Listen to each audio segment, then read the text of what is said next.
Pemirsa, Pengadilan Militer 2 Jakarta kembali menggelar sidang kasus penembakan yang menewaskan bos rental mobil Ilyas Abdul Rahman oleh 3 oknum TNI AL. Dalam sidang kali ini, 2 anak almarhum yang menjadi saksi menolak permohonan maaf dari terdakwa.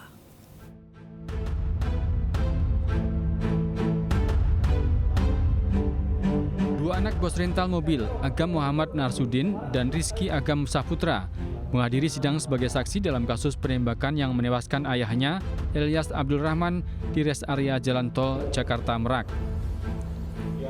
Persidangan ini adalah momen pertama kali saksi bertemu dengan 3 terdakwa, yakni Kelasi Kepala Bambang Apriatmojo, Sertu Akbar Fadli, dan Sertu Rafsin Hermawan.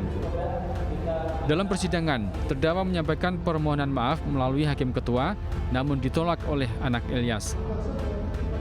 Ini ada permintaan dari penasihat hukum maupun terdakwa bahwa para terdakwa mau menyampaikan permintaan maaf.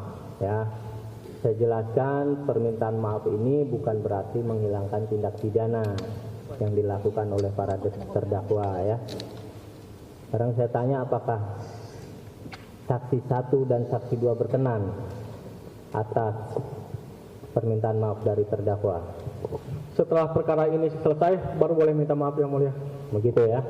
Tunggu. Karena korbannya bukan kami aja Yang Mulia. Oke. Banyak saudara-saudara yang dikuliahkan sama ayah saya, disekolahkan sama ayah saya menjadi korbannya. Persidangan kali ini juga menghadirkan 15 saksi lainnya yang merupakan rombongan korban Ilyas, pegawai rental, serta orang-orang yang menyaksikan peristiwa penembakan di lokasi kejadian. Sebelumnya 3 anggota TNI Angkatan Laut didakwa melakukan pembunuhan berencana hingga penadahan mobil gelap. Peristiwa tersebut terjadi di res area KM 45 Tol Jakarta Merak. Dalam kasus ini, polisi juga menjerat 2 pelaku sipil lain, yakni pria berinisial AS dan I. Dari Jakarta, Galuh Pandu, Rama Ramadona, iNews melaporkan. Pemirsa, Bareskrim Polri menetapkan Kepala Desa Kohot Arsin beserta 3 orang lainnya sebagai tersangka dalam kasus dugaan pemalsuan surat izin di lahan pagar laut di Tangerang. Ketiga tersangka lainnya yakni Sekretaris Desa Kohot serta 2 penerima kuasa berinisial SP dan CE.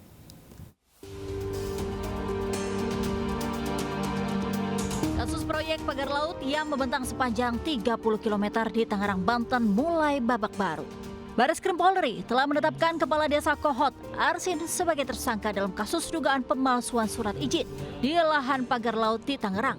Selain Arsin, polisi juga menetapkan 3 tersangka lainnya, yakni Sekretaris Desa Kohot Ujang Karta serta 2 penerima kuasa berinisial SP dan CE. Penetapan tersangka dilakukan usai polisi melakukan gelar perkara dan pemeriksaan. Dalam penggeledahan di rumah Kades Kohot dan kantor Desa Kohot, penyidik telah menyita sejumlah barang bukti yang diduga digunakan untuk melakukan pemalsuan surat izin. Penyidik juga menyita kertas yang digunakan sebagai bahan pembuatan warkah atau surat perizinan lahan pagar laut Tangerang. Adalah terkait masalah pemalsuan, di mana pemalsuan beberapa surat dokumen untuk permohonan atas hak atas tanah, di mana kita menetapkan Saudara A selaku Kades Kohot, Saudara UK selaku Sekdes Kohot, Saudara SP selaku penerima kuasa, dan Saudara CE selaku penerima kuasa telah kita sepakat kita tetapkan sebagai tersangka. Sebelumnya, Arsin Kepala Desa Kohot diduga menjadi dalang pemasangan pagar bambu misterius di Laut Pesisir Kabupaten Tangerang, Banten. Videonya yang tengah mengatur para pekerja yang memasang pagar laut viral di media sosial. Namun video tersebut sempat dibantah oleh Arsin. Kedatangannya kala itu adalah untuk melakukan sidak karena adanya laporan warga terkait aktivitas ilegal pemasangan bambu di bibir pantai. Dari Jakarta, Rizky Valuvi, iNews melaporkan.